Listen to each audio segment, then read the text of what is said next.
السلام علیکم، کیسے ہیں آپ سب؟ امید ہے خیریت سے ہوں گے۔ اس دعا کے ساتھ جہاں رہیں ہنستے رہیں مسکراتے رہیں، دوسروں کے چہرے پر خوشیاں بکھیرتے رہیں۔ Novel demons of devil's, episode number 5۔ اگر آپ میرے چینل پر نئے ہیں تو جلدی سے جا کے میرے چینل کو لائک شیئر اور سبسکرائب کریں تاکہ ہم 1K کا ٹارگٹ جلدی سے کمپلیٹ کر لیں۔ آئیں اپنے ناول کا آغاز کرتے ہیں۔ گھر آنے کے بعد اسے زمل کہیں نظر نہیں آئی تو سلطان کو ہی فون ملا دیا اور FIR کے بارے میں بھی خبر دے دی، جسے سننے کے بعد سلطان کا پارا ہائی ہو گیا۔ مصیبت پر مصیبت اس کے سر پر گر رہی تھی۔ پہلے ہی کیا مشکلات کم تھی جو یہ اب DCP بھی اپنے مسئلے اسے بتائے گا۔ دیکھو DSP، وہ FIR کیسے خارج کرنی ہے یہ میرا مسئلہ نہیں ہے۔ اگر یہ کیس عدالت تک گیا تو اپنے انجام سے تم خود واقف ہو۔ اگر تمہیں شرافت کی بات سمجھ میں نہیں آ رہی تو بھی ہمیں بتا دو، میں تمہاری یہ ساری حرکتیں باس تک پہنچا دیتا ہوں۔ اس کے بعد پھر تم خود انہیں ہینڈل کر لینا۔ ایک طرح سے سلطان نے اسے دھمکی ہی دی تھی، لیکن آپ میری بات کو سمجھنے کی کوشش نہیں کر رہے۔ آفاق خود ایک پولیس والا ہے۔ آپ کے کہنے پر میں نے اسے سسپینڈ تو کر دیا تھا، لیکن اب یہ معاملہ عدالت کا ہو گیا ہے۔ جیسے آپ لوگ پہلے گواہان کو روکتے ہیں، اسے بھی روکنے کی کوشش کریں۔ وہ اس وقت بہت غصے میں ہے۔ اس کا کہنا ہے میری آنکھوں کے سامنے اسحاق یزدانی میرے ہونے والی بیوی کی عزت لوٹ کر گیا ہے، تو وہ کسی بھی طرح خاموش نہیں رہے گا۔ ہم نے اس کا جو اکھاڑنا ہے اکھاڑ لیں۔ وہ مسلسل مجھے دھمکی دے کر جا رہا ہے۔ تم سے ایک آفیسر نہیں سنبھل رہا۔ سلطان کو اس کے بہانے تیش دلانے کا کام کر رہے تھے۔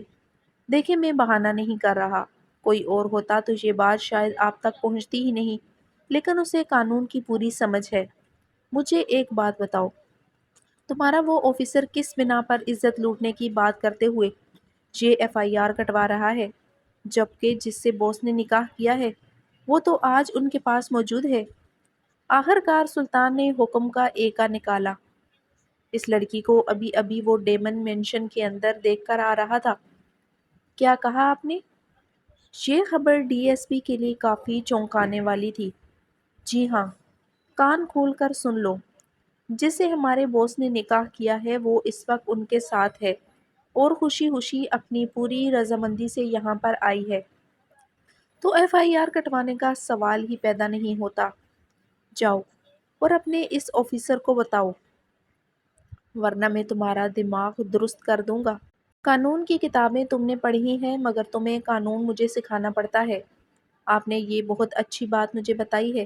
اب آپ فکر مت کریں، یہ کیس آگے نہیں جائے گا۔ DSP کے لیے یہ خبر بہت فائدہ مند ثابت ہوئی۔ سلطان سے چند اور باتیں کرنے کے بعد آخرکار فون ڈسکنیکٹ ہو گیا۔ اب وہ تیزی سے دماغ چلاتے ہوئے اس معاملے کو ہینڈل کرنے کے بارے میں سوچ رہا تھا۔ یہ بات جا کر مجھے اس بے وقوف بیٹی کو بتانی ہوگی جو ہمدردی میں نہ جانے کیا سے کیا کرنے جا رہی تھی۔ اپنا موبائل وہیں پر رکھ کر وہ زمل کے کمرے میں آ گیا۔ ڈیڈ، آپ اس وقت میرے کمرے میں؟ اپنے باپ کو سامنے دیکھتے ہی وہ چونک پڑی، جو ایک نظر اپنی بیٹی کو دیکھ کر قدم قدم چلتا ہوا صوفے پر بیٹھ گیا۔ زمل بھی اس کے قریب ہی سنگل صوفے پر براجمان ہو گئی۔ ڈیڈ، آپ کو یقیناً مجھ سے کوئی ضروری بات کرنی ہوگی اس وقت۔ ہاں بالکل، میں اس وقت تم سے بات ہی کرنے آیا ہوں۔ ویسے تو میری بیٹی بہت سمجھدار ہے، میں جانتا ہوں، لیکن پھر تم ایسی بے وقوفانہ حرکتیں کرتی ہو۔ وہ ناسمجھی سے اپنے باپ کی سمت دیکھنے لگی۔ کیسی بے وقوفی ڈیڈ؟ آفاق کے ساتھ مل کر تم بھی اس کیس کا حصہ بننا چاہتی ہو؟ اب اسے اپنے باپ کی باتیں صاف صاف سمجھ میں آنے لگیں۔ وہ یقیناً آفاق کی درج کروائی گئی FIR کے بارے میں بات کر رہا تھا، جس میں اس نے اپنا بیان بھی ریکارڈ کروایا تھا۔ ڈیڈ، آپ یہ تو جانتے ہیں نہ کہ یہ سب غلط ہوا ہے، اور اس لڑکی کی حالت کو میں نے اپنی آنکھوں سے دیکھا تھا۔ اس کے ساتھ زیادتی ہوئی ہے۔ وہ ایک لڑکی ہے اور میں بھی ایک لڑکی ہونے کے ناطے مجھے اس کے درد کا احساس ہے۔ آپ اسحاق سے اتنا ڈرتے کیوں ہیں؟ وہ کوئی خدا تو ہے نہیں۔ بیٹا، میں اس سے ڈرتا نہیں ہوں، میں بس مصلیت سے ہر معاملے کو سلجھانے کی کوشش کرتا ہوں، جو کہ وہ جذباتی خون نہیں کرتا۔ لیکن تم تو میری بیٹی ہو، تمہیں تو مصلیت سے کام لینا چاہیے۔ اس میں کیسی مصلیت ڈیڈ؟ صاف صاف نظر آ رہا ہے کون گناہ گار ہے۔ صاف صاف نظر آ رہا ہے نا؟ تبھی تو میں تمہارے پاس آیا ہوں، تاکہ تمہیں وہ آئینہ دکھا سکوں جو تم نے دیکھا ہی نہیں۔ کس آئینے کی بات کر رہے ہیں؟ زمل کو حیرانی ہوئی۔ اس کی عزت لوٹی گئی، ہم نے مان لیا۔ غلط ہوا، میں نے مان لیا۔ لیکن وہ خود اپنے پیروں سے چل کر اسحاق یزدانی کے پاس گئی، اور اس وقت وہ اس کے گھر میں اس کے کمرے میں موجود ہے۔ تو ایف آئی آر کٹوانا بنتا ہی نہیں ہے، جب وہ اپنی خوشی سے جا کر اس کے ساتھ رہ رہی ہے۔ اسحاق یزدانی کہے گا اس نے اپنا حق لیا ہے، کیونکہ اس کے ساتھ کچھ بھی کرنے سے پہلے وہ نکاح کر چکا ہے۔ تو پھر تم کس بات کا کیس کر رہی ہو؟ اگر کل کو تم یہ بات عدالت میں اٹھاتی ہو کہ اس لڑکی کے ساتھ زیادتی ہوئی ہے اور ہم اس کے خلاف آواز اٹھا رہے ہیں، تو عدالت سب سے پہلے اسے مدعو کرے گی۔ لیکن وہ تو آنے کے لیے تیار ہی نہیں۔ وہ تو اسحاق کے ساتھ اپنی زندگی ہنسی خوشی گزار رہی ہے۔ اپنے باپ کی باتوں پر اس کے کان کھڑے ہو گئے۔ یہ آپ کیسی باتیں کر رہے ہیں؟ مجھے لگتا ہے آپ کو کوئی غلط فہمی ہوئی ہے۔ ہاں، وہ جذباتی پن میں آ کر اس کے پاس ضرور گئی تھی، لیکن اسحاق تھوڑی اسے اپنے پاس رکھے گا۔ آپ تو اسے جانتے ہیں، وہ ایک نمبر کا درندہ ہے۔ اس کا کام صرف عورتوں کا استعمال کرنا ہے۔ دیکھنا وہ استعمال کر کے ایک دو دن میں پھینک دے گا، اور پھر وہ یہیں پر واپس آئے گی۔ لیکن اگر وہ واپس نہ آئی تو تم اس کیس کے درمیان سے ہٹ جاؤ گی۔ تم اسحاق یزدانی کو جانتی ہو، وہ اپنے خلاف آواز اٹھانے والوں کی آواز بند کرنا بہت اچھے طریقے سے جانتا ہے، اور تم میری اکلوتی بیٹی ہو۔ میں نہیں چاہتا میں تمہیں کھو دوں۔ میرے پاس اس دنیا میں تمہارے سوا کوئی نہیں ہے۔ میں جو بھی کرتا ہوں صرف تمہارے لیے کرتا ہوں۔ لیکن اگر تم ہی میرے خلاف ہو جاؤ گی۔ ڈیڈ، ہم آپ کے خلاف نہیں ہیں، ہم اس ظلم کے خلاف ہیں۔ آپ کو ایسا کیوں لگتا ہے؟ تم میرے ہی خلاف ہو۔ میں جو ڈی ایس پی ہوں، جسے قانون کی سمجھ ہے، وہ اگر تمہیں آ کر کہہ رہا ہے یہ سب غلط ہے، اس کا ساتھ نہیں دو، تو میں کچھ سوچ سمجھ کر ہی کہہ رہا ہوں۔ امید ہے تم میری باتوں کو ٹھنڈے دماغ سے سوچ کر کوئی صحیح فیصلہ کر پاؤ گی۔ زمل نے بے بسی سے نظریں جھکا لیں۔ اب وہ ان ساری باتوں کا آخر کیا جواب دے؟ ایک طرح سے اس کا باپ بھی ٹھیک ہی کہہ رہا تھا، مگر دوسری طرف آفاق بھی اپنی جگہ پر ٹھیک تھا۔ لیکن اس درمیان کائنات کیا چاہتی تھی، اس کے کیا ارادے ہیں، وہ کیا کرنا چاہ رہی ہے، یہ کوئی نہیں جانتا۔ اگر وہ موت میں ہاتھ دے بھی دے، تب اگر کائنات نے اپنے قدم پیچھے لے لیے تو وہ کیا کرے گی؟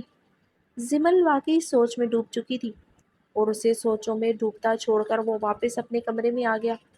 اس نے اپنی بیٹی کی سوچوں کو ایک نئی راہ پر گامزن کر دیا تھا۔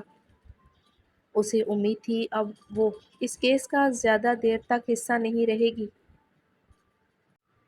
تمام کام نپٹانے کے بعد وہ کمرے میں آیا تو نیہا نہا کر الماری میں اپنے لیے کچھ ڈھونڈ رہی تھی۔ کچھ وقت پہلے کی طرح اس وقت بھی اس نے وہی چھوٹا سا ٹاول اپنے گر لپیٹ رکھا تھا۔ چہرے کے تاثرات کچھ زیادہ ہی سخت تھے۔ اس کا مطلب تھا وہ سلطان کو یوں غیر موجودگی پر کافی خفا ہو گئی تھی۔ وہ دھیرے دھیرے چلتا عین اس کے پیچھے آ کھڑا ہوا۔ اسے مکمل اگنور کر کے وہ اپنا کام جاری رکھنے لگی۔ کیا بات ہے، اب تمہیں میری موجودگی کا بھی احساس نہیں ہوتا؟ مجھے تمہاری موجودگی کا احساس ہے، لیکن شاید تمہیں میری موجودگی کا احساس نہیں ہے، اسی لیے مجھے رات کو اکیلا چھوڑ کر چلے جاتے ہو۔ اصل میں تمہارا عشق بوس ہے، تمہیں جا کر ان کے ساتھ رات گزارنی چاہیے۔ میری تو تمہیں کوئی ضرورت ہی نہیں ہے۔ اپنے لیے شرٹ ٹراؤزر نکال کر وہ جیسے ہی جانے لگی تو سلطان نے اس کے ہاتھ سے کپڑے پکڑ کر واپس وہیں پر لٹا دیے۔ اتنی خفا کیوں ہو رہی ہو میری جان؟ ابھی تو رات باقی ہے، بات باقی ہے، جذباتوں کی وہ سوغات باقی ہے جو میں نے ابھی تمہارے اندر قطرہ قطرہ اتارنی ہے۔ سلطان نے اس کی کمر میں ہاتھ ڈال کر اسے خود کے قریب کیا۔ بس جتنی سوغاتیں دے دی ہیں میں نے سمیٹ لیں، اب صبح ہونے والی ہے تو ہمیں اپنے اپنے کام پر نکلنا چاہیے۔ نیہا کے تاثرات ابھی بھی سخت ہی تھے۔ پرشوق نظروں سے وہ نیہا کی خفا خفا آنکھوں میں دیکھتا۔ دھیرے دھیرے اپنے ہاتھ نیچے لے جا کر اس کی پشت کے اوباروں پر رکھ دیے۔ ٹاول تو بمشکل ہی اس کی تھائیز تک پہنچ رہا تھا، اس لیے سلطان تک رسائی میں ذرا مشکل پیش نہیں آئی۔ آنکھیں میچ کر اس کے ہاتھوں کی حرکت کے لمس کو وہ محسوس کرنے لگی۔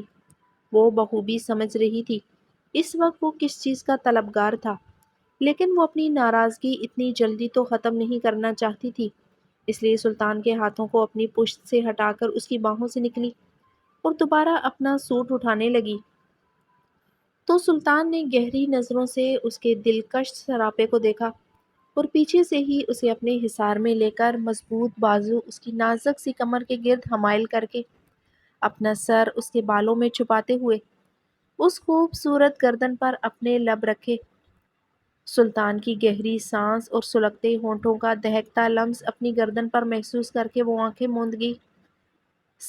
سلطان اپنے پیٹ پر بندھے سلطان کے ہاتھوں پر نیہا نے اپنے ہاتھ رکھے اور وہ جذباتوں کو بھی کنٹرول کرنے کی کوشش کرنے لگی، لیکن سلطان تو اس وقت کچھ اور ہی چاہتا تھا، اور یہ بھی کہ نیہا ان جذباتی لمحات میں اس کا ساتھ دے۔ میں جو کچھ کرتا ہوں صرف ہمارے لیے کرتا ہوں، ایک گمبھیر خاموشی کے ساتھ اس کے کان کی لوح کو کاٹ کر وہاں اپنے لب بھی رکھے تو وہ تڑپ اٹھی۔ پل بھر میں ہی نیہا کی سانسیں اس کے لمس پر اتھل پتھل ہوئیں، دل کی دھڑکنوں نے شور مچا دیا، اس کی بگڑتی حالت اور لرزتا وجود سلطان کے محبت بھرے لمس کے آگے پگھلنے لگا۔ گہری سانسیں لینے کے باعث اوپر نیچے ہوتی دھڑکنوں کا رقص کسی طور سلطان کی نگاہوں سے چھپا نہ رہ سکا۔ یہ اس کے لیے خوش کن تھا، وہ خود بھی جذبات کی روح میں پگھلنے لگی تھی، اسی لیے سلطان نے اپنا ایک ہاتھ اس کی دھڑکنوں کے اوپرے حصے پر نرمی سے پھیرتے ہوئے یکدم ہی کھینچ کر ٹاول کو اس کے وجود سے جدا کر دیا۔ وہ جو اس کے لمس کی شدت پر بالکل ہی پاگل ہو گئی تھی، اپنے تن سے کپڑا جدا ہوتا دیکھ کر ہوش کی دنیا میں واپس آئی، لیکن اس سے پہلے ہی دوبارہ سلطان اسے خود کے ساتھ جکڑ چکا تھا۔ کیوں مجھ سے دور بھاگنے کی کوشش کر رہی ہو؟ مجھے تمہاری طلب ہے۔ وہ گمبھیر خاموشی کرتا، اس کے پیٹ پر انگلیوں کو پھیرتا، لبوں سے کاندھے کو چھو کر شہرک پر زبان پھیرنے لگا۔ مگر مجھے نہیں۔ وہ آنکھیں میچے اس کے حصار کے اندر بن پانی کی مچھلی کی طرح تڑپ رہی تھی۔ او ریلی، مگر تمہارا یہ تھر تھراتا وجود، بہکی بہکی سانسیں، شور مچاتی دھڑکن تو مجھے اور ہی کہانی سنا رہی ہے۔ سلطان نے اس کی گردن پر اپنے لبوں کا لمس چھوڑتے ہوئے یوں ہی اپنی باہوں کے حصار میں اس کا رخ اپنی جانب موڑا۔ قدرتی لباس میں اس کے وجود کے ساتھ لپٹی وہ حسینہ سلطان کے جذباتوں کو مزید ابار رہی تھی۔ بے شک وہ بے پناہ خوبصورت تھی، اور اس کا یہ نشیلا وجود سلطان کو اپنی گرفت میں لینے کے لیے کافی تھا۔ تمہارے لیے تمہارا کام ضروری ہے، وہ اسی خفا خفا لہجے میں بول کر اپنا سر اس کے سونے سے ٹکا گئی تو اگلے ہی پل سلطان اسے اپنی باہوں میں اٹھا کر بستر پر لے آیا۔ میرے لیے تم زیادہ ضروری ہو، جھوٹ بولتے ہو تم۔ اس نے اپنا رخ دوسری جانب موڑا تو سلطان نے ایک بار پھر اس کے پیٹ پر ہاتھ رکھ کر اسے خود سے لگا لیا۔ کیا تم میری دیوانگی کے لمحات بھول گئی ہو؟ یاد کرو شادی کے وہ شروعاتی دن جب تم مجھ سے پناہ مانگتی تھی، لیکن تمہیں میری قربتوں شدتوں سے بخشش نہیں ملتی تھی۔ مجھے تو سب یاد ہے۔ میرے لیے آج آپ وہی سلطان ہیں، اور میری محبت میری دیوانگی بالکل ویسی ہی ہے، مگر آپ اپنے کام میں مزید الجھ گئے ہیں، ذمہ داریاں بڑھ گئی ہیں نیہا۔ اس کی پشت پر جا کر اپنے ہونٹوں کا لمس چھوڑتے ہوئے وہ اسے منانے کی بھرپور کوشش کر رہا تھا۔ نیہا نے اپنا رخ اس کی جانب موڑا۔ کچھ پل دونوں ایک دوسرے کی آنکھوں میں خاموشی سے دیکھتے رہے۔ تم برے ہو اور جھوٹ بولتے ہو، تمہیں مجھ سے زیادہ بوس کی فکر ہے، اس کا اپنا مقام ہے مگر تمہاری جگہ کوئی نہیں لے سکتا۔ میں ایک بار پھر کہہ رہا ہوں۔ سلطان نے اس کے چہرے کو دونوں ہاتھوں میں بھر کر اپنے ہونٹوں کو اس کے لبوں سے جوڑا تو وہ خود بھی آنکھیں میچ کر اس کا ساتھ دینے لگی۔ پل بھر میں ہی سلطان اس کے نازک وجود کو اپنے نیچے کر کے خود اس کے اوپر سایہ کرتا ہوا دھیرے دھیرے اس کے وجود پر اپنی محبتیں نچھاور کرتے ہوئے روح کی گہرائیوں کی سیر کرنے لگا۔ بے شک سلطان کے جذبات بہت شدید ہو جاتے تھے۔ نیہا نے تکیے کو مٹھیوں میں دبوچ کر اپنے جذبات کو کنٹرول کرنے کی کوشش کی۔ سلطان کا عمل جاری تھا۔ وہ تب تک اس کے وجود کو نڈھال کرتا رہا جب تک خود پرسکون نہیں ہو گیا۔ جیسے ہی وہ پرسکون ہوا تو نیہا کے وجود کو اپنی باہوں میں لے کر اس کی گردن پر اپنے ہونٹوں کا لمس چھوڑتے ہوئے اسے اپنے ساتھ باتیں کرنے کے لیے آمادہ کرنے لگا۔ شاہد نیہا کی ناراضگی ابھی تک دور نہیں ہوئی تھی، مگر وہ اپنی طرف طلب پوری کر چکا تھا۔ نیہا نے اسے یہ کرنے دیا کیونکہ وہ کبھی بھی سلطان اور اپنی محبت کے درمیان کم از کم اسحاق کو نہیں لانا چاہتی تھی۔ لیکن اسحاق یزدانی وہ رکاوٹ تھا جو بنا چاہے بھی ان کے درمیان آ جاتا تھا۔ اسی لیے نیہا کو وہ بالکل پسند نہیں تھا۔ نہ وہ پسند تھا، نہ اس کا کام، نہ اس کی درندگی۔ اس نفرت کا کیا ہوگا وہ نہیں جانتی تھی، لیکن اتنا ضرور علم تھا، اگر کبھی اس کے باعث اس کی زندگی جہنم بن گئی، جو کہ بنتی جا رہی تھی۔ وہ دونوں 4 سال سے شادی شدہ زندگی گزار رہے تھے، مگر انہیں بچہ پیدا کرنے کی اجازت نہیں تھی، اور یہی بات نیہا کے دماغ کو خراب کرنے کے لیے کافی تھی۔ آفاق، مجھے تم سے بات کرنی ہے۔ صبح سویرے ہی زمل اس کے گھر آ گئی۔ زمل کو یوں اچانک اپنے گھر میں دیکھ کر آفاق حیران تو ہوا، لیکن کہا کچھ نہیں۔ اسے یقین تھا ڈی ایس پی نے ضرور کچھ نہ کچھ اس کے دماغ میں انڈیلا ہوگا، اسی کو لے کر وہ بات کرنی آئی ہوگی۔ آؤ بیٹھو، میرے ساتھ ناشتہ کرو۔ یقیناً تم نے ناشتہ نہیں کیا ہوگا، میں تمہارے لیے بھی بنا دیتا ہوں۔ آفاق، جو اپنے لیے ناشتہ لے کر آیا تھا، اب اس کے لیے بھی چائے بنانے چلا گیا۔ میں تمہاری مدد کرتی ہوں۔ وہ بھی اس کے ساتھ ناشتہ بنانے لگی۔ دونوں ہلکی پھلکی باتیں کر رہے تھے۔ وہ اچانک ہی یہ بات نہیں کرنا چاہتی تھی، مگر یہ بہت اچھا موقع تھا کہ وہ ناشتے کی ٹیبل پر ہی اس سے بات کر لے۔ ویسے تمہارا صبح صبح یوں اچانک میرے گھر میں آنا مجھے ڈر لگ رہا ہے۔ آفاق نے مصنوعی ڈرنے کی ایکٹنگ کی تو زمل کھلکھلا کر ہنسی۔ اچھا، تو مجھ سے ڈر لگ رہا ہے؟ اسحاق یزدانی سے پنگا لینے سے پہلے ڈر نہیں لگا؟ زمل نے آنکھیں چھوٹی کر کے اسے بغور دیکھا۔ اس سے بلا کیا ڈرنا؟ ڈرنا تو عورتوں سے چاہیے، یہ بہت خطرناک چیزیں ہوتی ہیں۔ اب ایسی بھی کوئی بات نہیں، عورت بہت پیاری چیز ہوتی ہے، صرف محبت کے لائق۔ اچھا؟ اس کی بات پر اثبات میں سر ہلاتے ہوئے وہ پیاز کاٹنے لگا۔ آنکھوں میں نمی آنے لگی۔ میں نے کبھی لڑکوں کو روتے ہوئے نہیں دیکھا، لیکن تمہیں دوسری بار روتے دیکھ رہی ہوں۔ کیا ہوا، سب ٹھیک تو ہے نا؟ وہ معصومیت سے آنکھیں پٹ پٹا کر جیسے اس کا مذاق اڑا رہی تھی۔ آفاق نے کھا جانے والی نظروں سے اس کی جانب دیکھا۔ جلدی جلدی انڈا پھینٹو، میں تمہارے لیے اونین آملیٹ بناتا ہوں۔ پہلے ہی بتا دیتی تو میں ایک ہی بار رو لیتا۔ وہ اسے سخت سست سنانے لگا۔ لیکن مجھے نہ پتا تھا تم میرے لیے اتنی مرمت کرو گے، تو پتا ہونا چاہیے نا، آخر مہمان نواز بندہ ہوں۔ زمل نے محبت بھری نظروں سے اسے دیکھ کر اپنا کام شروع کر دیا۔ ناشتہ بنانے کے بعد وہ تھوڑی دونوں ٹیبل پر آ کر بیٹھے۔ اب بتاؤ کیا بات کرنے آئی ہو؟ وہ بلے رغبت کے ساتھ کھانا کھا رہا تھا، مگر دماغ میں زمل کی یہاں آمد کی وجہ چل رہی تھی۔ میری ڈیڈ سے بات ہوئی تھی۔ آخرکار زمل نے بھی مدعے کی بات پر آنا ہی مناسب سمجھا۔ تم تو جانتے ہو، ڈیڈ کو اسحاق کے بارے میں بہت ساری خبروں کی اطلاع رہتی ہے۔ وہ کہتے ہیں کہ انہوں نے اپنے مخبر اسحاق کے آس پاس چھوڑے ہوئے ہیں، اسی لیے وہاں جو کچھ بھی ہوتا ہے انہیں معلوم ہوتا ہے۔ او اچھا؟ بنا سر اٹھائے اسبات میں سر ہلا کر وہ اس کی باتوں کا مطلب سمجھنے کی کوشش کرنے لگا۔ ڈیڈ کہہ رہے تھے کہ اس کیس کا کوئی جواز ہی نہیں بنتا، کیونکہ کائنات کو اسحاق یزدانی اپنے ساتھ لے گیا ہے، اس کے ساتھ ہی رہتا ہے۔ تم سمجھ رہے ہو نا میں کیا کہنے کی کوشش کر رہی ہوں؟ زمل نے امید بھری نظروں سے اس کی جانب دیکھا۔ ہاتھوں کی مٹھی بنا کر آفاق نے منہ کے سامنے رکھی اور گہری نظروں سے اس کی جانب دیکھا۔ آگے بولو۔ زمل اس کے یوں دیکھنے پر کچھ کنفیوز ہوئی، مگر پھر اپنی بات کو جاری کیا۔ دیکھو، وہ اسحاق یزدانی کے ساتھ نکاح میں ہے۔ اگر ہم جا کر زیادتی کا کیس کرتے ہیں، تب اسحاق یہ کہے گا کہ میں نے اس کے ساتھ نکاح کیا ہوا ہے، اور کیونکہ کائنات بھی اسی کے پاس موجود ہے۔ اگر کائنات نے ہمارا ساتھ نہ دیا تو ہم کیا کریں گے؟ تمہیں یاد ہے نا وہ تم پر کیسے الزامات لگا کر گئی تھی؟ اور اس کے علاوہ وہ تمہیں غلط سمجھ رہی ہے۔ اسے لگتا ہے یہ سب کچھ کرنے والے تم ہی ہو، تم نے ہی اسحاق یزدانی کو ایسا کرنے پر مجبور کیا۔ مگر یہ سچ نہیں ہے، تم بھی جانتی ہو۔ اگر وہ اپنے راستے سے بھٹک گئی ہے تو اس کا مطلب یہ نہیں ہم سچ کا ساتھ نہیں دیں گے اور خاموشی سے اپنے اپنے کام میں لگ جائیں گے۔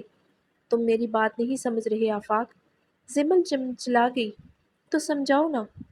لیکن اگر تم یہ کہہ رہی ہو میں اپنی ایف آئی آر واپس لے لوں یا پھر اس کیس میں مداخلت کرنے کی کوشش نہ کروں تو ایسا ہرگز نہیں ہوگا۔ میں اپنے قدم اس طرف لے چکا ہوں۔ میں اسحاق یزدانی کی دنیا اجاڑ کر دم لوں گا۔ میں تمہیں یہ نہیں کہہ رہی کہ تم اسحاق یزدانی کے خلاف نہ جاؤ، بلکہ تم اس کے خلاف کھڑے ہوئے تو میں سب سے پہلے تمہارے ساتھ آئی، میں نے تمہارا ساتھ دیا۔ حالانکہ میں جانتی تھی کہ ڈیڈ اسحاق یزدانی کا کیس کسی اور کو سونپ چکے ہیں، وہ کبھی بھی نہیں چاہیں گے میں اس کے خلاف آواز اٹھاؤں، مگر پھر بھی میں نے ایسا نہیں کیا۔ اس کی وجہ یہ تھی کہ میں بھی سچ کا ساتھ دینا چاہتی ہوں، لیکن جو ہم کرنے جا رہے ہیں اس سے ہمیں یہی نہیں پتا کہ زیادتی کا نشان جو بنا ہے وہ اپنے لیے انصاف چاہتا ہے یا نہیں۔ میں چاہتی تھی کہ ہم کچھ پل کے لیے خاموش بیٹھ جائیں۔ کیوں؟ آفاق نے بمیں اونچے کیے، تاکہ اس وقت میں ہم کائنات کی طرف سے کسی اشارے کی امید رکھیں۔ اگر اس کی طرف سے پوزیٹیو سائن ملا تو ہم اس کیس کو آگے بڑھائیں گے، ورنہ جھوٹے اور بے بنیاد کیس عائد کرنے کے جرم پر تمہاری نوکری بھی جا سکتی ہے۔ تم جانتے ہو نا وہ کتنا پاورفل ہے۔ اور ویسے بھی مجھے لگتا ہے اب تمہیں اپنی زندگی میں آگے بڑھنا چاہیے۔ زمل کی بات پر اس نے ایک جھٹکے سے سر اٹھا کر دیکھا۔ اس بات کا مطلب اگر تم یہ کہنا چاہتی ہو کہ مجھے کائنات کو بھول کر آگے بڑھ جانا چاہیے تو تم غلط ہو۔ میں صحیح ہوں آفاق، تمہیں اپنے آس پاس دیکھنا چاہیے۔ صرف ایک کائنات ہی اس پوری دنیا میں نہیں رہ گئی، اور بھی لوگ ہیں جو تم سے محبت کرتے ہیں، تمہیں ان کی محبت کی قدر کرنی چاہیے۔ زمل کی بات پر اس نے ناسمجھی سے اس کی طرف دیکھا۔ کیا تم مجھے سمجھاؤ گی اس بات کا مطلب؟ وہ اب بھی انجان تھا۔ زمل نے بے بسی سے اس کی جانب دیکھا۔ میں جانتی ہوں اگر عورت یہ کہے کہ میں تم سے محبت کرتی ہوں تو مرد کبھی بھی اسے نہیں اپناتا، مگر میں تم سے پھر بھی کہنا چاہتی ہوں میں تم سے محبت کرتی ہوں اور تمہیں کائنات کو بھول جانا چاہیے۔ اور میں یہ نہیں کہتی کہ تم مجھ سے شادی کر لو، لیکن ایک بار سوچو، وہ اس کے ساتھ نکاح میں ہے، وہ اس کے ساتھ اپنا رشتہ قائم کر چکا ہے۔ کائنات تمہیں غلط سمجھتی ہے۔ اگر وہ تم سے محبت کرتی تو کم از کم ایک بار تمہاری باتوں کا یقین تو کرتی، تمہاری نیت پر اسے شک نہ ہوتا۔ لیکن اس نے نہ تم پر یقین کیا نہ تمہاری نیت پر، الٹا تمہیں ہر چیز کا الزام دے کر اس درندے کے پاس چلی گئی۔ اس کے لیے وہ درندہ صحیح اور تم غلط ہوگے۔ یہ اس کی محبت ہے۔ اپنی بات کہہ کر وہ خاموش ہو گئی۔ چند پل یوں ہی خاموشی کی نظر ہو گئے۔ میں جانتا ہوں تم مجھ سے محبت کرتی ہو۔ آفاق نے جیسے اس کے سر پر کوئی دھماکہ کیا ہو۔ اب حیران ہونے کی باری زمل کی تھی۔ اس نے یکلخت سر اٹھا کر آفاق کی طرف دیکھا، جس کے چہرے پر سکون ہی سکون تھا۔ مگر میں چاہ کر بھی تمہاری طرف قدم نہیں بڑھا سکتا، کیونکہ تمہارا باپ وہ ڈی ایس پی ہے جو مجھے ایک آنکھ پسند نہیں کرتا۔ اگر میں اس گھر تمہارا رشتہ لینے جاتا تو وہ کیا کہتا؟ وہ مجھے ذلیل کر کے دھکے مار کر گھر سے نکال دیتا، کسی نہ کسی کیس میں پھنسا کر میرے ساتھ وہ کرتا جو کسی کے ساتھ نہ ہو۔ اور یہ بات تم بھی جانتی ہو۔ مجھ سے محبت کا اظہار کرنا تمہارے لیے بہت آسان تھا، لیکن کیا ایک بار جا کر اپنے باپ سے بھی یہ بات کہہ سکتی ہو؟ یا پھر اگر میں تمہارے باپ سے جا کر تمہارا رشتہ مانگوں تو کیا راضی ہوں گے؟ ہرگز نہیں۔ میں ان سارے جمیلوں میں نہیں الجھنا چاہتا تھا۔ تو کیا تم مجھ سے محبت کرتے ہو؟ زمل نے آس بھری نظروں سے اس کی جانب دیکھا۔ نہیں، میں تم سے صرف دوستی کی حد تک چاہت رکھتا ہوں۔ اس نے صاف گوئی کا مظاہرہ کیا۔ لیکن تمہاری محبت کا مجھے علم ہے، مگر میں نے تمہاری محبت کا کبھی فائدہ نہیں اٹھایا اور نہ ہی اسے کبھی اپنے لیے استعمال کیا۔ مگر یہ تم بھی اچھی طریقے سے جانتی ہو۔ اگر تم آگے بڑھ جانے کی بات کر رہی ہو تو میرے پاس کائنات کے سوا کوئی آپشن نہیں ہے۔ اگر میں تم سے یہ کہوں میرے ساتھ جا کر کورٹ میرج کر لو اور پھر تمہارے ڈیڈ کو بتا دیں گے تو تم اس کے لیے بھی راضی نہیں ہوگی۔ بھلا تم اپنے باپ سے پیار کی خاطر کیوں لڑو گی؟ آفاق کی معنی ہیزیوں سے سمجھ نہیں آئی، لیکن جس طرح ڈی ایس پی نے اپنی بیٹی کی سوچ کو الٹے ہی رخ پر چلا دیا تھا، آفاق نے بھی بالکل ویسا ہی کھیل کھیلا۔ اب زمل کی سوچیں کچھ اور ہی سوچنے لگی، مگر اس سے پہلے وہ ایک بار اپنے باپ سے اس بارے میں بات کرنا چاہتی تھی، کیونکہ یوں اندھوں کی طرح کسی بھی کے ساتھ چل دینا اور کسی پر بھی اعتبار کرنا اسے زیب نہیں دیتا۔ اس بات کے بعد دوبارہ کوئی بات نہیں ہوئی، تو انہوں نے خاموشی سے ناشتہ کیا اور اٹھ کر اپنے اپنے کام کے لیے چل دیے۔ دوپہر کا 1 بج رہا تھا جب اس کی آنکھ کھلی، تو یہ دیکھ کر وہ حیران کم پریشان زیادہ ہو گیا۔ اب تو اس کے ساتھ کبھی نہیں ہوا تھا۔ اسے جلدی اٹھ جانے کی عادت تھی۔ اگر کبھی دیر ہو جاتی تو زیادہ سے زیادہ 9 یا پھر 10 بج جاتے تھے، لیکن آج یہ 1 بجے کا معاوضہ کیسے ہو گیا؟ اپنی حالت کو دیکھتے ہوئے اسے رات یاد آ گئی جو اس نے کائنات کے ساتھ گزاری تھی۔ نہ جانے کیسا جنون تھا جو اس کے وجود پر سوار ہو گیا تھا۔ اس نے قسم کھائی تھی کہ وہ کبھی کسی لڑکی کو چھوئے گا بھی نہیں۔ کیسے خود ہی اس نے وہ قسم توڑ دی؟ وہ اس چھٹانگ پر کی لڑکی کے ساتھ ساری رات نہ جانے کتنی بار اس کے وجود کو چھو کر محسوس کرتا رہا، اپنے وجود کی تشنگی، اپنے ہونٹوں کا لمس اور بدن کی حرارت اس کے وجود میں منتقل کرتا رہا۔ آنکھیں میچ کر اس نے اپنے بالوں کو مٹھیوں میں بینچا۔ آخر کیسے وہ خود پر سے قابو کھو بیٹھا۔ اپنے آس پاس نظر دوڑا کر اس فتنہ لڑکی کو دیکھنا چاہا، جس کے پاس آنے پر اس کی زندگی کے کئی رولز ٹوٹ چکے تھے۔ وہ یہاں کہیں موجود نہیں تھی۔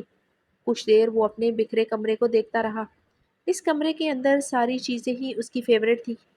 ناپسندیدہ چیز کو اپنے آس پاس بھی برداشت نہیں کرتا، مگر اس لڑکی کے باعث اتنا غصہ دماغ پر سوار ہو گیا تھا کہ اس نے اپنی ہر پسندیدہ چیز توڑ دی اور اسے اپنے قریب کر لیا۔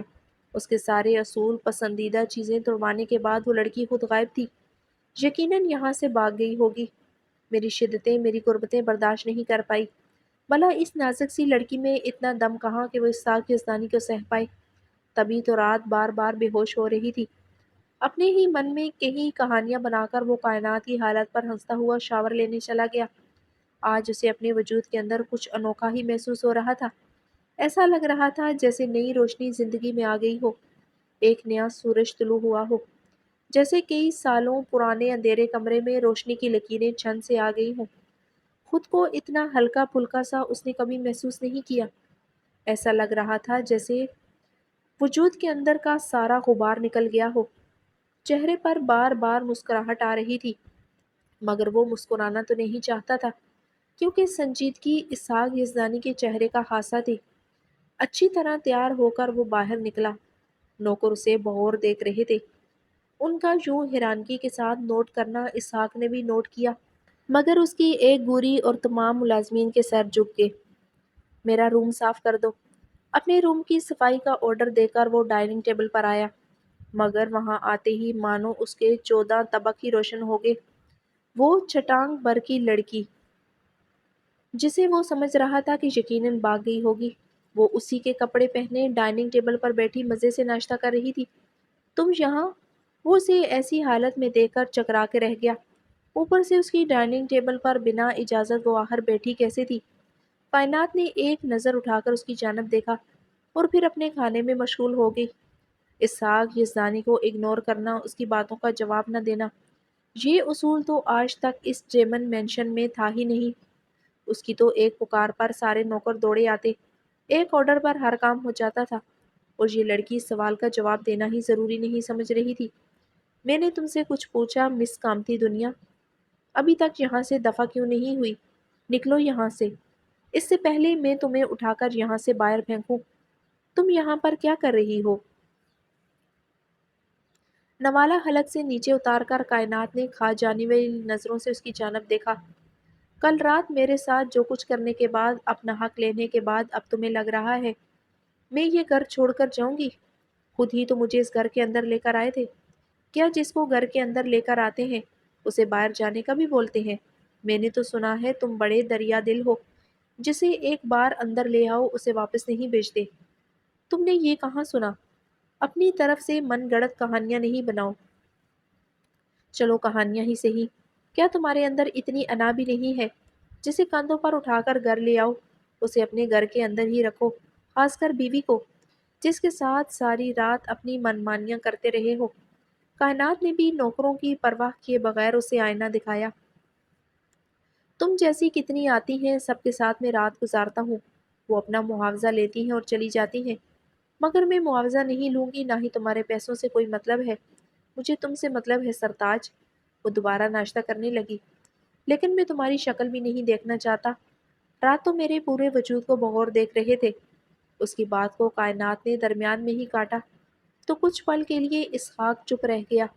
میرے کپڑوں کو ٹچ کرنے کی ہمت کیسے ہوئی؟ ایک بار پھر اسے اپنے سوٹ کا دکھ ہونے لگا۔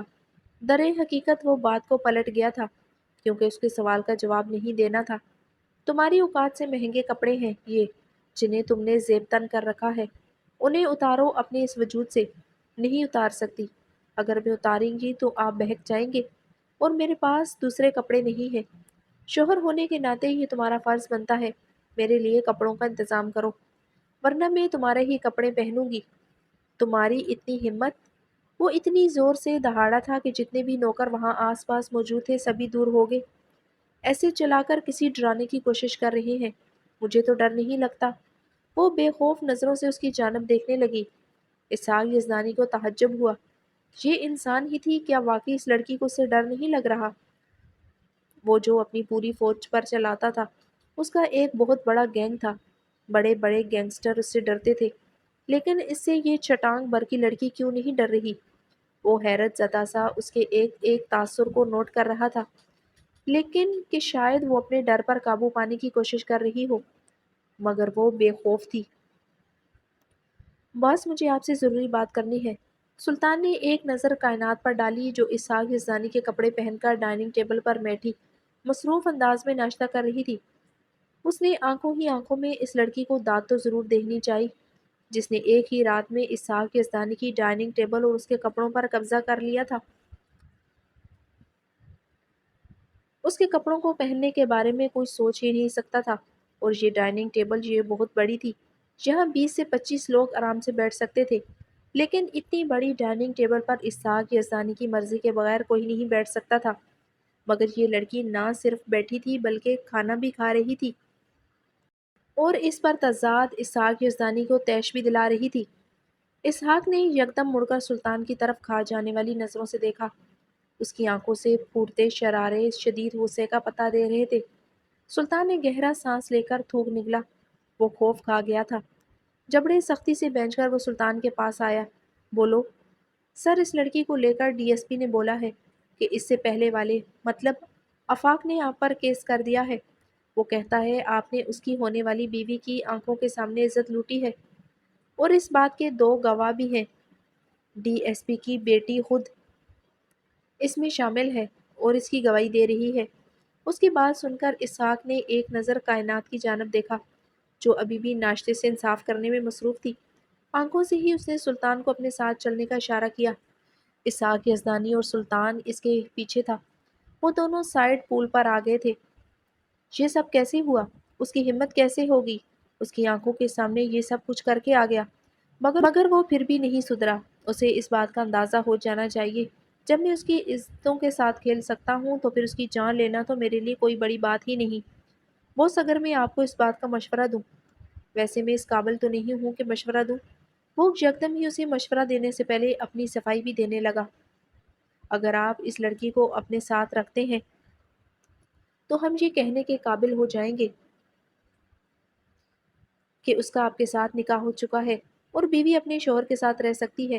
اگر شوہر اس کے ساتھ مراسم بنائے تو یہ غلط بھی نہیں ہے، بلکہ یہ تو اسلام کے اندر جائز ہے۔ پھر ان کا کیس بالکل ہی بے بنیاد ہو جائے گا۔ یعنی کہ تم یہ کہنا چاہتے ہو کہ میں اس مصیبت کو اپنے ساتھ رکھوں؟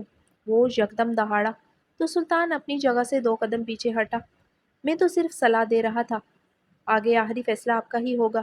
بنا خون خرابے کے ہم اس معاملے کو اچھی طرح سلجھا سکتے ہیں، کیونکہ اگر ہم اس معاملے پر میں پڑے تو پھر دوسرے معاملے کی طرف دھیان نہیں دے پائیں گے، جو کہ اس سے بھی زیادہ خطرناک ہے۔ اور وہ کیا ہے؟ کل رات نقلی ادویات کے 2 ٹرک پکڑے گئے ہیں، اور ہمارے مخبر نے کہا ہے وہ ملٹری والوں نے پکڑے ہیں، مگر مجھے نہیں لگتا وہ ملٹری والوں نے پکڑے ہیں، کیونکہ سننے میں آیا ہے وہ ساری ادویات جلا دی جائیں گی، جس سے ہمیں بھاری نقصان ہوگا۔ تو تم کہنا چاہتے ہو یہ ہمارے کسی دشمن کی چال ہے؟ وہ آخری پوائنٹ پر جا پہنچا۔ بالکل صحیح۔ اور اب بس ہمیں یہ پتہ لگانے کی ضرورت ہے ہمارا وہ کون سا دشمن ہے جو ہم سے الجھنے کی کوشش کر رہا ہے۔ اس میں سوچنے جیسا کیا ہے؟ اسحاق نے مڑ کر گہری نظروں سے سلطان کی جانب دیکھا۔ تمہیں نہیں پتا ہمارا دشمن کون ہے؟ معلوم ہے۔ جواب دیتے ہی سلطان نے سر جھکا لیا۔ تو پھر جاؤ اور جا کر اس حرام خور کو گلے سے پکڑ کر میرے پاس لے آؤ، سچ اگلواؤ اس سے، اور اپنے ٹرک واپس لے کر آؤ۔ شام سے پہلے یہ کام کر دینا۔ وہ انسان مجھے اپنے قدموں میں چاہیے۔ اور یہ آفاق والا معاملہ۔ ایک بار پھر وہ کائنات والے معاملے کے بارے میں سوچنے لگا۔ اس کی تم فکر مت کرو، اس کے زخموں پر نمک چھڑکنا مجھے خوب آتا ہے۔ وہ پولیس والا مجھے اچھی طرح نہیں جانتا۔ مجھے لوگوں کو درد دینے میں جو سکون ملتا ہے وہ لفظوں میں بیان نہیں ہو سکتا۔ دھیرے دھیرے اسحاق یزدانی کی آنکھوں میں سرخیاں جھلکنے لگی۔ اچھا سنو، نیہا کو بولو اس لڑکی کی ہائٹ کے حساب پہ اس کے لیے اچھے اچھے ڈریسز منگوا دے۔ وہ ڈریسز خوبصورت ہونے چاہیے، لگنا چاہیے یہ اسحاق یزدانی کی بیوی ہے۔ اس کے حکم پر وہ اسوات میں سر ہلاتا نیہا کے پاس آ گیا۔ اسے حرف با حرف اسحاق یزدانی کا حکم سنا کر وہ اس کام کے لیے نکل گیا جو کرنے کے لیے بولا گیا تھا، جبکہ نیہا کو تو ایسے حکم پر ہی غش پڑنے لگے۔ آخر وہ کب کسی لڑکی کے اوپر اتنا خرچ کرنے لگا؟ اپنی عیاشی کے لیے وہ لاکھوں کے حساب سے اڑا دیتا تھا، مگر کسی لڑکی کے کپڑوں جوتوں پر خرچہ، یہ تو نیا ہی معجزہ تھا۔ ڈیڈ مجھے آپ سے بات کرنی ہے۔ کل وہ اپنی بیٹی کے کمرے میں گیا تھا کیونکہ اسے زمل کا افاق کے کیس میں گواہی دینا پسند نہیں آیا، اسی لیے روکنے کے لیے اسے اپنی بیٹی کے پاس جانا پڑا۔ لیکن آج وہ خود اس کے پاس آئی تھی۔ ناصر کو اس بات کی خوشی تھی اس کی بیٹی آئی ہے، یقیناً وہ صحیح فیصلے پر پہنچ چکی ہوگی۔ آؤ بیٹھو بیٹا۔ چشمہ اتار کر اس نے ٹیبل پر رکھا اور اخبار کو فولڈ کر کے اس کے برابر۔ اب وہ ہاتھوں کی انگلیاں ایک دوسرے میں پھنسا کر بغور اپنی بیٹی کی جانب دیکھ رہے تھے جو آ کر بیڈ پر بیٹھ چکی تھی۔ ڈیڈ مجھے آپ سے بات کرنی ہے۔ ہاں میں جانتا ہوں، دہلیز پر کھڑی بھی تم یہی کہہ رہی تھی۔ وہ سر جھکا کر اپنی انگلیاں مروڑ رہی تھی۔ اس کا مطلب وہ کشمکش کا شکار ہے اور بات کرنے میں کنفیوز ہو رہی ہے۔ بولو میں سن رہا ہوں۔ وہ بغور اپنی بیٹی کے چہرے کی جانب دیکھنے لگا جو ضرورت سے زیادہ کنفیوز لگ رہی تھی۔ ٹھیک ہے، میں آپ کی بات مان لیتی ہوں۔ میں اس کیس کے اندر گواہی نہیں دوں گی۔ اس کی بات پر ناصر اندر تک سرشار ہو گیا۔ اسے یہی امید تھی، اگر وہ گواہی نہیں دے گی تو یقیناً زندہ بھی رہے گی، ورنہ اسحاق سے کیا بعید۔ آفاق جو بے وقوفی کرنے جا رہا ہے اس میں کچھ حاصل نہیں سوائے موت کے۔ ڈیڈ اگر میں آپ سے کچھ مانگنا چاہوں تو کیا آپ مجھے دیں گے؟ وہ جیسے لفظوں کا تال میل جوڑ کر کچھ کہنے کی کوشش کر رہی تھی۔ ہاں ہاں بولو بیٹا، مانگو جو مانگنا ہے۔ آج تک تم نے جو بھی مانگا ہے میں نے تمہیں لا کر دیا ہے، اس میں اتنا جھجکنے والی کوئی بات نہیں ہے۔ تم کہہ سکتی ہو۔ وہ کچھ دیر اپنے باپ کی طرف دیکھتی رہی، پھر سر جھکا کر جیسے خود میں ہمت مجتمع کرنے لگی۔ ڈیڈ اگر میں کہوں میں آفاق کو پسند کرتی ہوں اور میں چاہتی ہوں آپ میری شادی اس سے کروا دیں تو کیا آپ کروا دیں گے؟ بنا رکے ہی سانس لیتی اپنی بات کو مکمل نہ کر پاتی۔ اس کی بات سن کر ناصر کچھ پل کے لیے سانس لینا ہی بھول گیا۔ اس کے تو وہم و گمان میں بھی نہیں تھا کبھی اس کی بیٹی آ کر آفاق کے بارے میں بھی ایسا بولے گی۔ وہ آفاق جس کے سر پر موت منڈلا رہی ہے، اس سے زمل شادی کرنا چاہتی ہے۔ وہ آفاق جو صبح شام اسے الزام دیتا ہے، غدار ہونے کے طعنہ دیتا ہے، کائنات کی عزت کا اصل قصوروار اسے قرار دیتا ہے، اس کی بیٹی اس سے شادی کرنا چاہتی ہے۔ اس کے لیے یہ کسی صدمے سے کم نہیں تھا۔ چہرے کے نرم تاثرات سختی میں ڈل گئے، ماتھے پر کئی بال آئے اور آنکھوں میں نفرت کے شرارے پھوٹنے لگے۔ میں تم سے بہت پیار کرتا ہوں زمل، لیکن اگر آئندہ تم نے مجھ سے آفاق کے بارے میں ایسی کوئی بات کی یا پھر خود اس کے بارے میں کچھ بھی الٹا سیدھا سوچا تو میں بھول جاؤں گا تم میری بیٹی ہو۔ میں بھول جاؤں گا تمہاری پسند کی میرے آگے کوئی اہمیت بھی ہے۔ میں شام سے پہلے کسی کو پکڑ کر لاؤں گا اور تمہارا اس سے نکاح کروا کر تمہیں رخصت کر دوں گا۔ میں کسی سے بھی تمہاری شادی کروا سکتا ہوں مگر آفاق سے نہیں، وہ میرا سب سے بڑا دشمن ہے۔ زمل نے حیرت سے اپنے باپ کی طرف دیکھا۔ اگر آپ کی نظر میں میری پسند کی کوئی اہمیت ہے تو پھر میں آفاق کو پسند کر رہی ہوں۔ اب ایک لفظ بھی مت کہنا۔ وہ اپنی جگہ سے اٹھ کر تیز لہجے میں بولے، اس سے پہلے کہ میں تمہارے لیے اپنا پیار بھول جاؤں، ابھی اسی وقت اس کمرے سے چلی جاؤ اور دوبارہ اس کا نام بھی میرے سامنے مت لینا۔ مگر کیوں ڈیڈ؟ وہ اپنے باپ کے سامنے تن کر کھڑی ہوگی۔ میں اس سے پیار کرتی ہوں۔ آپ نے مجھے ہر وہ چیز دی جو مجھے چاہیے تھی۔ آفاق غلط نہیں ہے، وہ شریف انسان ہے۔ ہاں بس وہ یتیم ہے، مگر اس نے جو کچھ بھی حاصل کیا ہے اپنے بل بوتے پر حاصل کیا ہے۔ وہ کسی کے ساتھ دھوکہ دہی نہیں کرتا۔ اس کے پاس اپنی جاب ہے۔ میں اس کے ساتھ رہ سکتی ہوں کیونکہ میں اس سے پیار کرتی ہوں۔ پیار سے کیا تمہارا پیٹ بھر جائے گا؟ ناصر کا لہجہ مزید تیز ہوا، مگر ڈیڈ وہ نوکری کرتا ہے اور میں بھی اس کے ساتھ کروں گی۔ اوہ اچھا، میں نے تمہیں پڑھا لکھا کر اسی لیے اتنا بڑا کیا ہے کہ تم نوکری کرو؟ مگر ڈیڈ میں اب بھی تو نوکری کرتی ہوں۔ تم اب نوکری شوقیہ کرتی ہو، لیکن میں تمہاری ایسے گھر میں شادی کروانا چاہتا ہوں جہاں تمہیں چمچ اٹھا کر بھی ادھر سے ادھر نہیں رکھنا پڑے۔ مگر تم اس کے ساتھ اپنی زندگی گزارنا چاہتی ہو جس کے ساتھ تمہیں اس کی خدمتیں بھی کرنی پڑیں گی۔ گھر کے کام کے ساتھ ساتھ بچے بھی پیدا کرنے پڑیں گے اور ساتھ میں نوکری بھی کرنا پڑے گی۔ ساری زندگی خوار ہو کے رہ جائے گی۔ مگر میں اپنی بیٹی کو اتنی خواری میں نہیں رکھ سکتا۔ ڈیڈ یہ ساری چیزیں میٹر نہیں کرتی۔ زندگی گزارنے کے لیے محبت اور ایک مخلص ساتھی سب سے زیادہ ضروری ہوتا ہے، جو قدم قدم پر آپ کا ساتھ دے۔ یہ آج کل کے نوجوانوں کے چونچلے ہیں جو افسانوی دنیا میں رہتے ہیں۔ جب حقیقت کا تمانچہ لگتا ہے تو یہ ساری محبت ایک سائڈ پر دھری پڑ جاتی ہے، کیونکہ محبت سے پیٹ نہیں پلتا۔ محبت ایک دن میں 3 وقت کھانا لا کر نہیں دیتی۔ کسی بھوکے سے 2 پیار بھری باتیں کر لو، وہ تم سے بیزار آ جائے گا، کیونکہ اسے تمہاری باتوں کی نہیں بلکہ روٹی کی ضرورت ہوگی۔ روٹی کمانے کے لیے پیسے چاہیے ہوتے ہیں۔ پر ڈیڈ آفاق بے روزگار تو نہیں ہے، اس کے پاس سرکاری جاب ہے۔ ہاں آپ نے اسے سسپینڈ کیا ہے، مگر ہفتے کے اندر وہ دوبارہ جوائن کر لے گا۔ جیسی اس کی حرکتیں ہیں، کل کو کوئی اسے گولی مار دے گا اور پھر تم بیوہ۔ ایک بات سمجھ لو، میں تمہاری شادی اس کے ساتھ نہیں کرنی، نہ آج نہ کل، اور نہ ہی میں تمہیں اس بات کی اجازت دوں گا۔ بہتر ہے تم اپنے کمرے میں جاؤ اور جا کر آرام کرو۔ مگر میں اس کے سوا کسی سے شادی نہیں کروں گی۔ وہ دوبارہ اپنا چشمہ اٹھانے لگے تو زمل کی بات نے انہیں حیران کر دیا۔ وہ کبھی بھی اپنے باپ سے ایسی ضد نہیں لگاتی تھی، مگر آفاق کی وجہ سے وہ یہ بھی کر رہی تھی۔ زمل، میں جانتا ہوں محبت میں انسان اندھا ہو جاتا ہے، لیکن میں تمہیں محبت میں اندھا نہیں ہونے دوں گا۔ تم میری بیٹی ہو، میں تمہیں ٹانگیں توڑ کر گھر میں بٹھا سکتا ہوں، لیکن اس کے حوالے نہیں کر سکتا۔ جاؤ اپنے کمرے میں۔ اس بار ناصر کا لہجہ اس قدر سخت تھا کہ زمل کو خاموشی سے اپنے کمرے میں جانا پڑا، مگر اسے اپنی باپ کی باتیں سن کر بہت دکھ آیا۔ اسے لگا تھا آج تک اس کی ہر خواہش پوری کی گئی ہے، پھر زندگی کی اتنی بڑی خوشی وہ کیسے چھین سکتے ہیں؟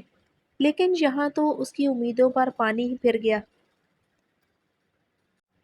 بتاؤ بہادر ملا کہ نہیں؟ اپنا سارا کام نپٹانے کے بعد وہ ڈیمن مینشن میں واپس آیا۔ سلطان بھی اس کے پیچھے پیچھے تھا، جو اسے ہر صورتحال کی ایڈاپٹ دے رہا تھا۔ بہادر کے بارے میں تو پتہ نہیں چلا۔ یقیناً یہ کارنامہ انجام دینے کے بعد روپوش ہو گیا ہے۔ اور ہمارے وہ ٹرک، وہ واپس آئے کہ نہیں؟ وہ تو ابھی تک انہی کے پاس ہیں، اور مخبروں نے ابھی تک کوئی خبر نہیں دی۔ شاید معاملہ تھوڑا پیچیدہ ہے۔ معاملہ کوئی پیچیدہ نہیں ہے سلطان، اس بہادر کو اپنے قبضے میں لو، اسے پتہ چل جائے گا یہ سارا رائتہ کس نے پھیلایا ہے، اور یقین کرو اگر اس کے پیچھے اسی کا ہاتھ ہوا تو اس بار اس کی موت میرے ہاتھوں ہوگی۔ اور تم سنو، یہ تمہاری پہلی غلطی تھی تو معاف کر دی، دوبارہ آگے نہیں بولا تو؟ اسحاق کی دھمکی پر وہ گڑبڑا گیا۔ ہاں میں پتہ کرنے کی کوشش کرتا ہوں، اور جلد از جلد ہمارا اصلی دشمن آپ کے پاس ہوگا۔ امید ہے یہی سب ہوگا۔ اور نیہا نے اس کے کپڑے لا کر دیے کہ نہیں؟ وہ گئی ہوئی ہے شاپنگ کرنے کے لیے، کچھ دیر میں آ جائے گی باس۔ ایک بات پوچھوں، آپ اس کو اپنے ساتھ رکھیں گے؟ تمہیں کیا لگتا ہے اگر میں کوئی اچھا انسان ہوں؟ آگے بڑھتے ہوئے وہ سلطان کے سوال پر یکدم رکا اور مڑ کر گہری نظروں سے اس کی جانب دیکھا۔ اس کے سوال پر وہ خاموش رہ گیا۔ لیکن آپ کبھی کسی لڑکی کو اپنے ساتھ نہیں رکھتے، اسی وجہ سے پوچھ رہا ہوں۔ تم نہ پوچھو سلطان، اس لڑکی نے مجھ سے ٹکرانے کی جرت کی ہے، یقین کرو اس کا موت سے برا حال ہوگا، تڑپے گی، موت مانگے گی، مگر موت نہیں آئے گی۔ اسحاق یزدانی کا لہجہ اس قدر خطرناک تھا کہ سلطان کے رونگٹے کھڑے ہو گئے۔ وہ لڑکی بہت معصوم لگتی ہے، ہاں بس تھوڑی بہادر اور بے وقوف تھی، مگر اسحاق یزدانی کو اپنے سامنے آنکھ اٹھانے والے انسان بھی نہیں پسند، اور اس نے تو اسے تھپڑ مارا ہے۔ اس کے گھر میں آ کر قبضہ جمانے کی کوشش کر رہی تھی، اور وہ چاہتی تھی اسحاق پر اس کا رعب بھی چلے۔ نہ جانے اس چوہے بلی کے کھیل میں جیت کس کی اور ہار کس کی ہونے والی تھی۔ یقیناً وہ لڑکی اسحاق کے عتاب کا نشانہ بنے گی۔ وہ اس وقت کافی پرسکون تھا اور چاہتا تھا وہ غصہ بھی نہ کرے اور پرسکون بھی رہے۔ تبھی اس مس کامتی دنیا کی شکل دیکھے بغیر ہی اپنے کمرے میں آ گیا، مگر شاید سکون اس کے نصیب میں نہیں تھا، کیونکہ وہ اس کے کمرے میں بیڈ پر براجمان اسحاق یزدانی کے دماغ میں آگ لگا گئی۔ وہ یہاں پر کس حق سے بیٹھی ہوئی تھی؟ دہلیز سے جیسے ہی اس نے قدم آگے بڑھائے، دروازہ آٹومیٹکلی بند ہو گیا، کیونکہ اس کمرے کا دروازہ آٹومیٹک ہی تھا۔ لمبے لمبے ڈگ برتا وہ عین اس کے سر پر آ کھڑا ہوا، جو اس کی شرٹ کے بٹنوں سے کھیل رہی تھی۔ اٹھو اور یہاں سے دفع ہو جاؤ۔ وہ اتنی زور سے دہاڑا کہ کائنات اپنی جگہ سے اچھل پڑی۔ اپنے دل پر ہاتھ رکھ کر غصیلی نظروں سے اسحاق کی جانب دیکھا۔ تمہیں کیا کرنٹ لگ جاتا ہے جو جگہ جگہ پر جا کر دہاڑتے پھرتے ہو؟ سکون سے نہیں بولا جاتا؟ میرے پاس کان ہے، بہری نہیں ہوں میں، اور یہ دونوں کان پراپرلی کام کرتے ہیں۔ تمہیں اونچا سننا ہوتا ہوگا، کیونکہ تمہاری تو عمر ہو گئی ہے، مگر مجھے برابر سنائی دیتا ہے۔ اس لیے جب بھی میرے پاس آیا کرو، تھوڑا آہستہ آواز میں بات کیا کرو۔ بیڈ پر کھڑی ہو کر اس نے ایک کمر پر ہاتھ رکھا اور شہادت کی انگلی سے اسحاق کو وارننگ دی۔ اس کی اتنی جرت پر وہ حیرت سے آنکھیں پھاڑے اسے دیکھنے لگا۔ ہمیشہ ہی وہ اس کی بہادری کو داد دیے بغیر نہیں رہ سکتا تھا۔ آخر اس لڑکی میں ہمت کہاں سے آتی ہے؟ اور ہاں، مجھے یہ بتاؤ میرے لیے ڈریسز منگوائے کہ نہیں؟ اپنے بالوں کو کان کے پیچھے اڑس کر اس نے ناک سے مکھی اڑائی۔ کیا منگواؤں تمہارے لیے؟ بکنی یا پھر شارٹ ڈریسز؟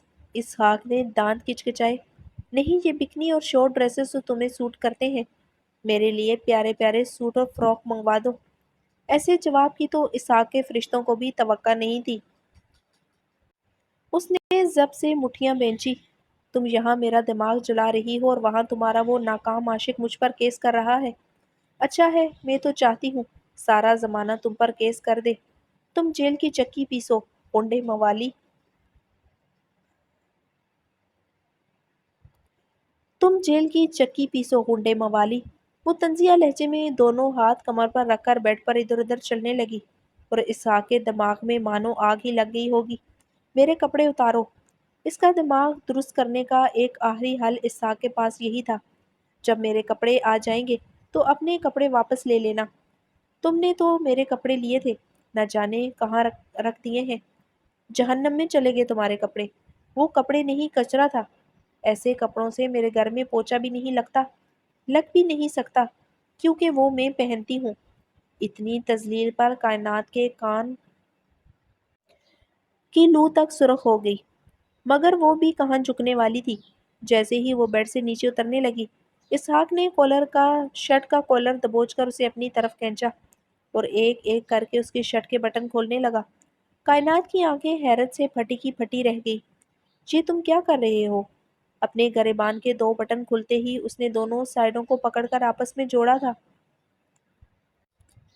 وہی جو تم چاہتی ہو۔ میں کچھ نہیں چاہتی، تم مجھ سے دور رہو۔ تم یہی چاہتی ہو تبھی یہاں میرے بیڈ پر آ کر کھڑی ہو۔ اسحاق اس کی آنکھوں میں دیکھ رہا تھا، جہاں اب ہلکا ہلکا خوف منڈلانے لگا تھا۔ اب تمہیں پتہ چلے گا مس کامتی دنیا، جب کل رات کی طرح تمہارے وجود کی گہرائیوں میں اتر کر میں تمہیں نڈھال کروں گا۔ وہ اس کی شرٹ کے سارے بٹن کھول کر یکدم ہی اپنی شرٹ اتار گیا۔ نیچے سے تو اس نے کچھ بھی نہیں پہنا ہوا تھا، لیکن یہاں ایسی کوئی سہولت نہیں تھی۔ اس کے خوبصورت بدن کو دیکھ کر ایک بار پھر اس کی آنکھیں چمک اٹھی۔ ایک عجیب سی اٹریکشن اس کی وجود میں تھی۔ وہ اپنے نازک بازوؤں سے اس دیو قامت انسان کو ہٹانے کی ناکام کوشش کر رہی تھی، جسے اس کی مزاحمتوں کی ذرا پرواہ نہیں تھی۔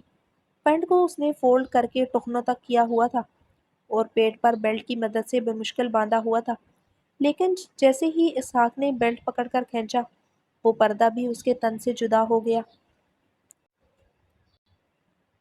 وہ پوری طرح اس کے سامنے عیاں اسحاق یزدانی کے جذباتوں کو ایک بار پھر ابھار گئی۔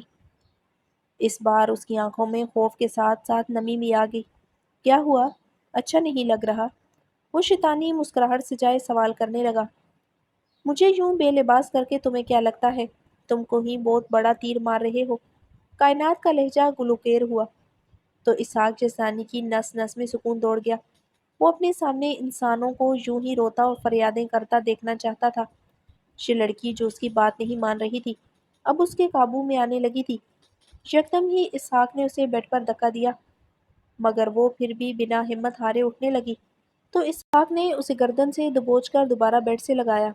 چہرے پر طنزیہ مسکراہٹ آئی۔ کیوں اپنی اس حسین جوانی کو مجھ سے بچانے کی ناکام کوشش کر رہی ہو؟ اگر تم ان لمحات میں زور زور سے چیخی تو یقین کرو میں تھوڑی سی بس تھوڑی سی رعایت کر دوں گا۔ وہ اس کے خوبصورت بدن پر ہاتھ پھیرتا ہوا کائنات کی آنکھوں میں دیکھ کر دھمکی دے رہا تھا۔ میری گردن کو چھوڑو۔ وہ دونوں ہاتھوں سے اس کے مضبوط ہاتھ کو اپنی گردن سے ہٹانے کی بھرپور کوشش کر رہی تھی، جبکہ نامحسوس انداز میں اسحاق نے اپنے موبائل کا ساؤنڈ ریکارڈ آن کیا اور سائڈ ٹیبل پر رکھ دیا۔ خود اگلے ہی لمحے کائنات کو دبوچ کر اس کے وجود کو نوچنا شروع کر دیا۔ جیسے ہی اسحاق نے اپنے لب اس کی گردن پر رکھے تو کائنات نے اپنے ناخن اسحاق کی پیٹھ میں گاڑ دیے۔ اسحاق کے بازو میں تکلیف تو ہوئی مگر اگلے ہی لمحے اس نے کائنات کی دونوں کلائیوں کو ایک ہی ہاتھ میں جکڑ کر اوپر کر دیا اور اس کی دھڑکنوں کو اتنی زور سے مسلا کائنات کی چیخیں پورے کمرے میں گونجنے لگی۔ تکلیف کے باعث آنکھوں سے آنسو نکل پڑے۔ دھیرے دھیرے وہ اس کے وجود پر نشان بناتا ہوا اس کے حساس حصوں میں خود کو داخل کر کے گہرائیوں کے راز ٹٹولنے لگا۔ آہ نہیں کرو پلیز۔ کائنات کی فریادیں عروج پر تھی۔ وہ اپنے عمل کی شدت سے اسے تکلیف دے رہا تھا۔ یہ ساری آوازیں موبائل میں ریکارڈ ہوئی اور شیطانی مسکراہٹ چہرے پر سجائے وہ اپنے قریب لیٹی کائنات کو دیکھنے لگا جس کا رو رو کر برا حال تھا۔ وہ ایک طرف گٹھڑی بنی سسک رہی تھی مگر اسحاق اس کے وجود کو دیکھ رہا تھا۔ بلا شبہ قیامت خیز حسین ہو۔ وہ اس کی پشت کو سہلاتا ان عباروں کو مٹھیوں میں دبوچ کر وہاں تھپڑ رسید کرتا اسے سیدھا کر گیا۔ آہ! یکدم ہی کائنات کے منہ سے دوبارہ چیخ نکلی جب اس کے پیروں کے درمیان ممکنہ فاصلے بنا کر وہ ایک ہی بار اس کے وجود میں خود کو اتار کر پرشدت انداز میں جنون خیزیاں اس کے اندر داخل کرتا اسے نڈھال کر گیا۔